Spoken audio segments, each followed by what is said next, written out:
आज हम भगवद गीता का 2वां अध्याय पढ़ेंगे।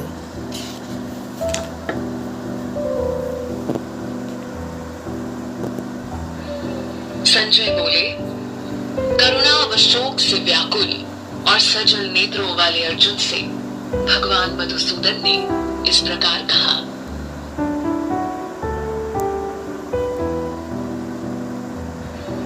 श्री भगवान बोले, हे अर्जुन, इस संकट काल में यह मोह तुम्हें कैसे उत्पन्न हो गया?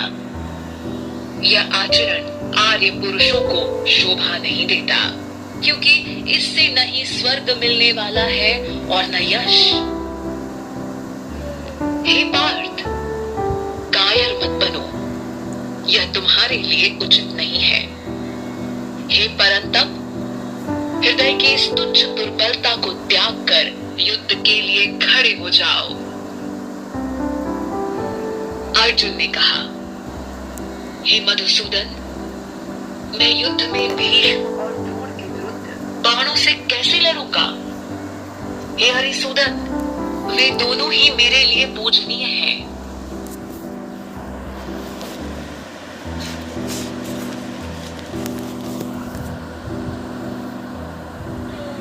अपने महानुभाव गुरुजनों को न मारकर मैं भिक्षा का अन्न खाना श्रेष्ठ समझता हूँ, क्योंकि गुरुजनों को मारकर इस लोक में रक्त से सने हुए धन को ही तो भोगूंगा।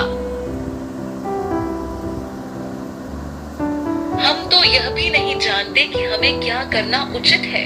इनसे हम जीते या वे हमको जीते। इन्हें मारकर हम जीवित नहीं रहना चाहते। वे ही धृतराष्ट्र के पुत्र हमारे सामने युद्ध के लिए खड़े हैं। करुणा रूपी दोष के कारण मेरा मन कर्तव्य के प्रति भ्रमित हो गया है। अतः I feel helpless and full of compassion, and I am confused about what my duty is. Therefore, I request you. करुणा रूपी दोष के कारण मेरा मन कर्तव्य के प्रति भ्रमित हो गया है। अतः जो मेरे लिए कल्याणकारी है उसे निश्चित रूप से बताइए, क्योंकि मैं आपकी शरण में हूँ। मुझे शिष्य की भांति उपदेश दीजिए। यदि पृथ्वी पर धन धान्य से संपन्न और शत्रुहीन राज्य तथा देवताओं पर आधिपत्य मिल भी जाए, तो मुझे ऐसा कोई उपाय नहीं दिखता जिससे इंद्रियों को सुखाने वाला शोक दूर हो जाए। संजय बोले, इस प्रकार यह कहकर अर्जुन ने भगवान श्री कृष्ण से यह कहा, हे गोविंद, मैं युद्ध नहीं करूंगा, और चुप हो गए। हे भरतवंशी धृतराष्ट्र, दोनों सेनाओं के बीच शोक में डूबे अर्जुन से श्री कृष्ण ने मुस्कुराते हुए यह वचन कहे। श्री भगवान बोले, तो उनके लिए शोक करता है जो शोक करने योग्य नहीं है और ज्ञानी जैसे वचन बोलता है, किंतु पंडित जन मरे हुए और जीवित दोनों के लिए शोक नहीं करते।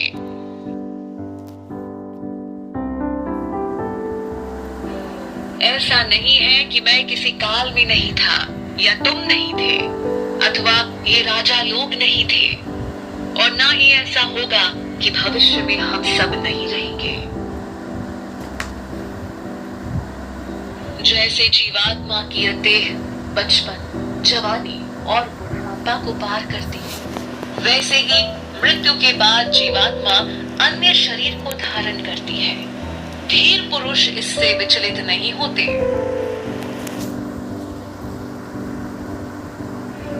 हे कौन्तेय, सर्दी गर्मी और सुख दुख इंद्रिय और विषयों के संयोग द्वारा प्रारंभ और अंत होते हैं। वे अनित्य हैं। अतः हे भारत, उनको तुम सहन करो। हे पुरुष शर्व, जो पुरुष दुख और सुख को समान समझकर उससे विचलित नहीं होता, वह मोक्ष के योग्य होता है।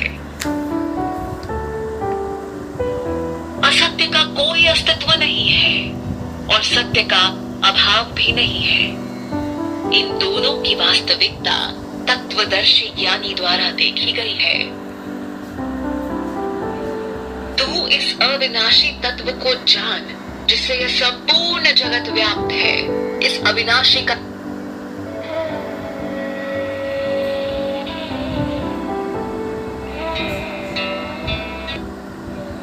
तू इस अविनाशी तत्व को जान जिससे यह संपूर्ण जगत व्याप्त है। इस अविनाशी का कोई विनाश भी नहीं कर सकता।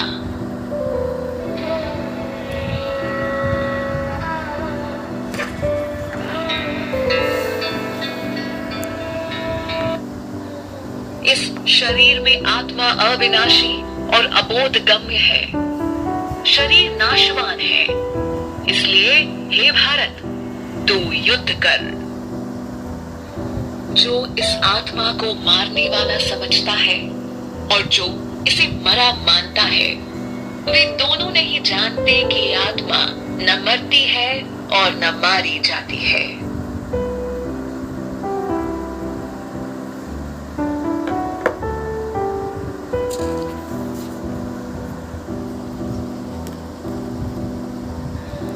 आत्मा न तो कभी जन्म लेती है और न कभी मरती है, न ही ये उत्पन्न होकर पुनः न होने वाली है।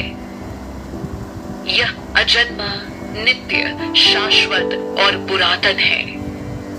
शरीर के मर जाने पर भी यह नहीं मरती। हे पार्थ, जो पुरुष आत्मा को अविनाशी, अजन्मे और अव्यय स्वरूप को जानता है, वह कैसे किसी को मार सकता है और कैसे किसी को मरवाएगा। जिस प्रकार मनुष्य फटे पुराने वस्त्रों को त्याग कर नए वस्त्र धारण करता है, उसी प्रकार आत्मा पुराने शरीर को त्याग कर नए शरीर को धारण करती है। इस आत्मा को शस्त्र काट नहीं सकते, अग्नि जला नहीं सकती, जल गीला नहीं कर सकता और वायु सुखा नहीं सकती। इस आत्मा को न छेदा जा सकता है, न जलाया जा सकता है, न गीला किया जा सकता है और न सुखाया जा सकता है। यह नित्य, सर्वव्यापी, अविकारी, अचल और स्थिर स्वभाव वाली सनातन है। इस आत्मा को अव्यक्त, अचिंत्य और अविकारी कहा गया है। इसलिए ऐसा जानकर तुझे शोक नहीं करना चाहिए। हे महाबाहो, यदि तू इस आत्मा को नित्य जन्म लेने वाला और मरने वाला मानता है, तो भी इसके लिए तुम्हें शोक नहीं करना चाहिए। जन्म लेने वाले की मृत्यु निश्चित है और मरने वाले का जन्म निश्चित है। इसलिए जो अटल है, उसके विषय में तुम्हें शोक नहीं करना चाहिए। हे भारत, जन्म से पहले सभी प्राणी अव्यक्त थे और मरने के बाद भी अव्यक्त हो जाते हैं, केवल मध्य में प्रकट दिखते हैं। अतः इसमें शोक ही क्या करना। कोई इस आत्मा को आश्चर्य से देखता है और कोई इसका आश्चर्य से वर्णन करता है और कोई आश्चर्य से सुनता है, पर कोई इसे सुनकर भी नहीं समझ पाता। हे भारत, शरीर में रहने वाली इस आत्मा का कभी वध नहीं किया जा सकता। इसलिए किसी भी प्राणियों के लिए तू शोक मत कर। इसलिए अपने धर्म को देखते हुए युद्ध करने में संकोच मत कर, क्योंकि क्षत्रिय के लिए धर्म युद्ध से बढ़कर दूसरा कोई कल्याणकारी कर्तव्य नहीं है। हे पार्थ, वे क्षत्रिय धन्य है जिन्हें ऐसे युद्ध का अवसर प्राप्त होता है। ऐसा युद्ध खुला हुआ स्वर्ग का द्वार है। यदि तू इस धर्म युद्ध को स्वीकार नहीं करता है, तो अपने धर्म और यश को खोकर पाप का भागी बनेगा। सब लोग हमेशा तेरी अपयश को कहते रहेंगे। एक सम्मानित पुरुष के लिए अपयश मृत्यु से भी बढ़कर है। महारथी प्रतिस्पर्धी योद्धा तुझे भय के कारण रण छोड़ भाग कहेंगे। जो लोग तेरा आदर करते थे वे ही तुझे तुच्छ समझेंगे।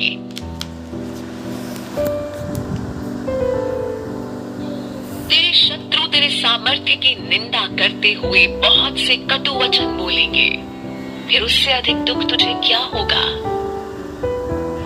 यदि तू युद्ध में मारा गया तो स्वर्ग प्राप्त करेगा और विजय हुई तो पृथ्वी का सुख भोगेगा। इसलिए हे कौन्तेय, खड़ा हो जा और निश्चय पूर्वक युद्ध कर।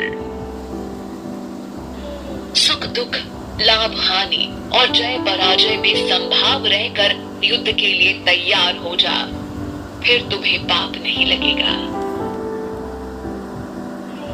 हे पार्थ, यह बुद्धि सांख्य योग के विषय में कही गई है और अब तू कर्म योग के विषय में सुन। इस बुद्धि से युक्त होकर तू कर्म बंधन से छूट जाएगा।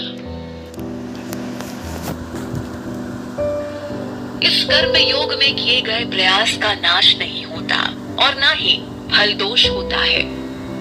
इस धर्म का पालन करने से महाभय से रक्षा होती है।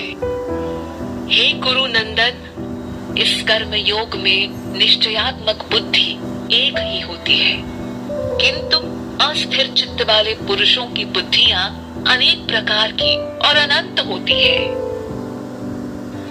हे पार्थ, अविवेकी पुरुष वेदों की पुष्प जैसी आकर्षक और दिखावटी वाणी बोलते हैं और कहते हैं कि स्वर्ग से बढ़कर और कुछ नहीं है। वे कामनाओं में लिप्त होकर स्वर्ग को ही श्रेष्ठ भोग एवं ऐश्वर्य प्रदान करने वाली, जन्म रूप कर्म फल को देने वाली अनेक क्रियाओं को बताते हैं। भोग और ऐश्वर्य में आसक्त लोग, जिनके चित्त को आकर्षक व दिखावटी वाणी द्वारा हर लिया गया है, ऐसे लोगों की निश्चयात्मिका बुद्धि परमात्मा में नहीं होती। हे अर्जुन, तू वेद के तीनों गुणों से रहित और निर्द्वंद हो जा और नित्य सत तत्व में स्थित होकर योगक्षेम को न चाहते हुए परमात्मा में स्थित हो जा। जैसे चारों ओर जल ही जल होने से किसी एक जलाशय का कोई महत्व नहीं होता, वैसे ही ब्रह्म को सम्यक प्रकार से जानने वाले ज्ञानी को वेदों की कोई आवश्यकता नहीं रहती। तेरा अधिकार केवल कर्म करने में ही है, फल में कदापि नहीं। इसलिए तू कर्म फल का हेतु मत बन और कर्तव्य न करने में तेरी आसक्ति न हो। हे धनंजय, तू आसक्ति को त्याग कर सिद्धि असिद्धि में सम होकर योग में स्थित हुआ कर्म कर। संभाव ही योग कहलाता है। हे धनंजय, संबुद्धि योग की अपेक्षा सकाम कर्म निम्न स्तर का है, इसलिए तू संबुद्धि की शरण में हो जा, क्योंकि कर्म फल की इच्छा वाले अत्यंत दीन होते हैं। संबुद्धि युक्त मनुष्य इस जीवन में पुण्य और पाप दोनों को त्याग देता है। इसलिए तू योग मार्ग का अनुसरण कर, क्योंकि कर्मों में कुशलता ही योग है। संबुद्धि ज्ञानी जन कर्म फलों को त्याग कर जन्म मृत्यु के बंधन से मुक्त होकर परम पद को प्राप्त करते हैं। जब तेरी बुद्धि मोह रूपी दलदल को पार कर जाएगी, उसी समय तू सुने हुए या सुनने में आने वाले भोगों से विरक्त हो जाए।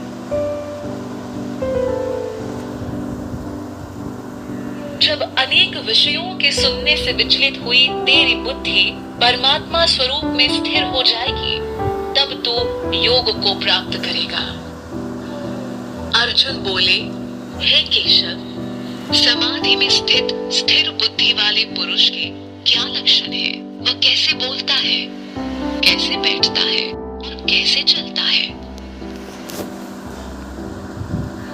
श्री भगवान बोले, हे पार्थ, जब मनुष्य मन में स्थित सभी कामनाओं को त्याग कर आत्मा से आत्मा में ही संतोष रखता है, तब वह स्थित प्रज्ञ कहलाता है। दुख में जिसका मन विचलित नहीं होता और सुख में जिसकी लालसा नहीं है और जो आसक्ति, भय व क्रोध से मुक्त है, ऐसा मुनि स्थिर बुद्धि वाला कहलाता है।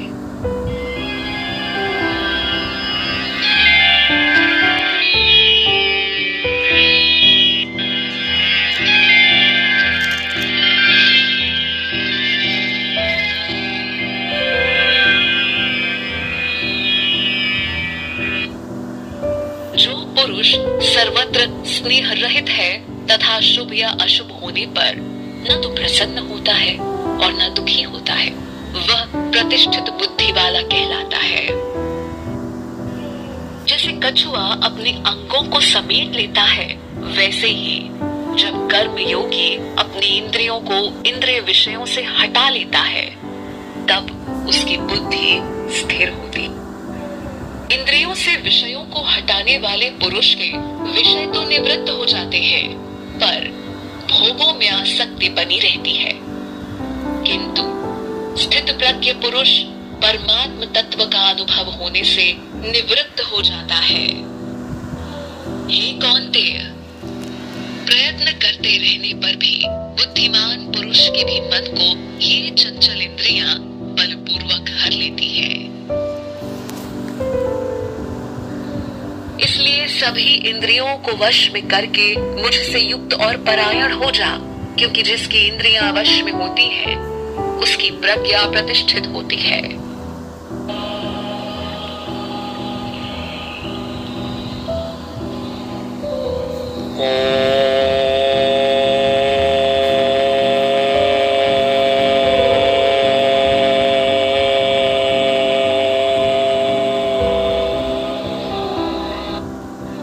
विषयों का चिंतन करने से उसमें आसक्ति हो जाती है। आसक्ति से कामना और कामना पूरी न होने से क्रोध उत्पन्न होता है। क्रोध से मूढ़ता उत्पन्न होती है और मूढ़ता से स्मृति भ्रम हो जाती है। स्मृति भ्रम होने से बुद्धि का नाश होता है और बुद्धि के नाश होने से मनुष्य अपनी स्थिति से गिर जाता है। किंतु संयमी पुरुष राग द्वेष से मुक्त अपनी इंद्रियों को वश में करके विषयों को भोगता हुआ प्रसन्नता प्राप्त करता है। शांति मिलने पर सभी दुखों का अंत हो जाता है और प्रसन्न चित्त वाले की बुद्धि शीघ्र ही स्थिर हो जाती है। जो बुद्धि योग से युक्त नहीं है, उसकी इंद्रियां और मन वश में नहीं होते और न ही उसकी बुद्धि स्थिर होती है। बुद्धि स्थिर न होने से शांति नहीं मिलती, बिना शांति के सुख नहीं मिलता।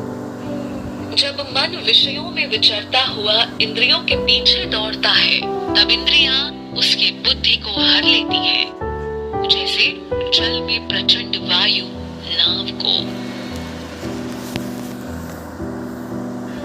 इसलिए हे महाबाहो, जिसकी इंद्रियां सब प्रकार से जिसके वश में होती है, उसकी बुद्धि स्थिर है।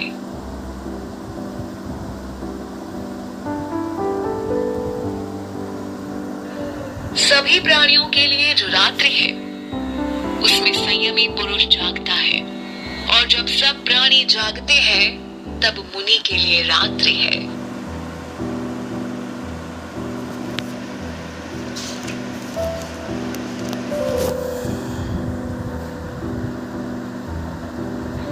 जैसे नदियों का जल चारों ओर से आकर समुद्र में मिलने पर समुद्र अपनी मर्यादा में अचल और शांत रहता है, वैसे ही संयमी पुरुष बिना विकार उत्पन्न किए परम शांति को प्राप्त होता है।